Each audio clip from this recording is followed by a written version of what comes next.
सरकार बेटी चोद तो हैते है, सरकार बेटी चोद ऐसे आपको कोई ध्यान नहीं दिया कोनो जाता? ध्यान न दैया। कोई स्वागत करेगा, बरनी से मारेगा, हाँ, सिलौट लोरी से ओकर दूध थुरेगा हाँ। बेटी चोदवा के। अच्छा। ना बेटी चोद साहब वो ने सरकार कुछ नहीं मिलता है। कहू चल बेसी तो देख लीजिए सरकार महोदय, चाची का ये लाठी है और जो पत्रकार जातिवाद फैलाता है ना उसके लिए चाची का लाठी है, और उन नेताओं के लिए भी चाची का लाठी तैयार है।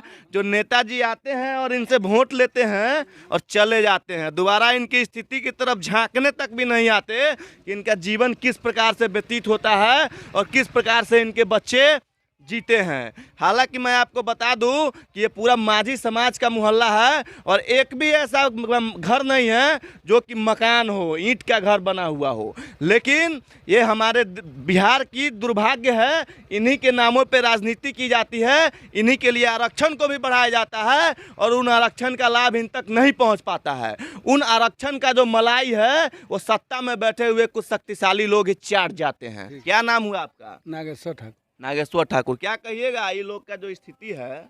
स्थिति तो बहुत जर्जर है। तो क्या इस बार किसको प्रधानमंत्री बनाना है? प्रधानमंत्री नीतीश जी की, लालू जी की, मोदी जी? नहीं, नीतीश जी के प्रधानमंत्री बतियारो देश के खा जाते ना बिहार के खा गए, अब नीतीश जी के कहे छी। बिहार के खा गया। हाँ, खा गया ना तो क्या। तो मोदी जी न रहता तो एगो रोड पर लोग चलता।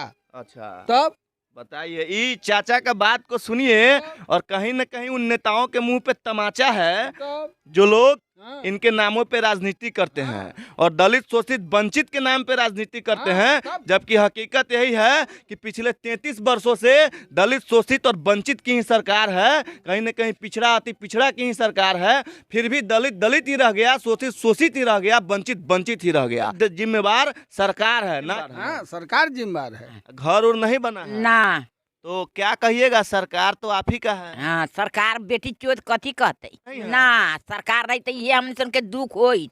दिखाइए इनका थोड़ा बच्चा को दिखा दीजिए कि ये छोटे छोटे बच्चों को देखिए। मैं उन नेताओं को कहना चाहूंगा कि जो नेताजी इनके नाम पे दलित शोषित वंचित के नाम पे वोट लेते हैं और दलित शोषित वंचित के नाम पे राजनीति करते हैं और वोट लेने के बाद चले जाते हैं, फिर कभी वापस तक नहीं आते हैं, उनकी दशा और दिशा को मैं दिखाने के लिए मैं इस समाज में उपस्थित हूँ। और पूरा का पूरा झुग्गी और झोपड़ियों से बनाया गया घर है, जिसमें एक भी घर आपको पक्का का मकान नहीं मिलेगा। वृद्धा पेंशन ऐसा मिलता है?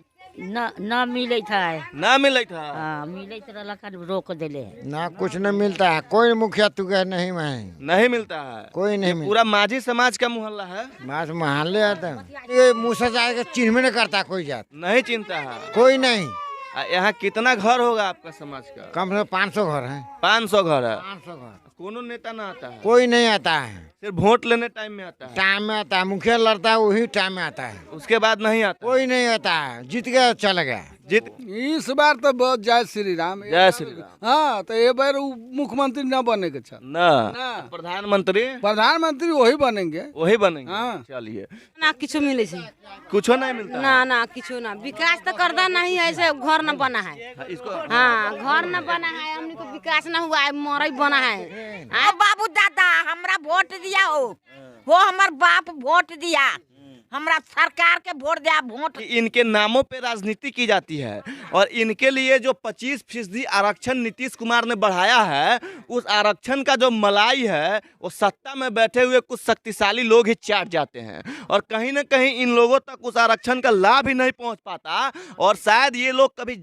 समझ ही नहीं पाते कि उस आरक्षण का लाभ कहाँ और कब। अभी जो जातीय जनगणना जो कराया गया है उसमें सबसे जो गरीब तबका के जो लोग बताए गए हैं वो मुसहर समाज के लोग ही बताए गए हैं। तो इसीलिए मेरा मानने का मुख्य उद्देश्य यही है कि इनकी स्थिति को दिखाया जाए और इनकी जीवन की जो शैली है, जो इनका दुर्दशा है, उसको आपके सामने आपके समक्ष रखा जाए। तो इसमें 400 से 500 घर की आबादी है और शायद एक भी ऐसा घर नहीं होगा जो ईंट का बना हुआ घर हो। और उन नेताओं के मुंह पर यह करारा तमाचा है, कहीं दलित शोषित वंचित के नाम पे राजनीति करते हैं और दलित दलित ही रह जाता है, शोषित शोषित ही रह जाता है, वंचित वंचित ही रह जाता है। विशेष आप देखिए, हम आपको दिखाएंगे।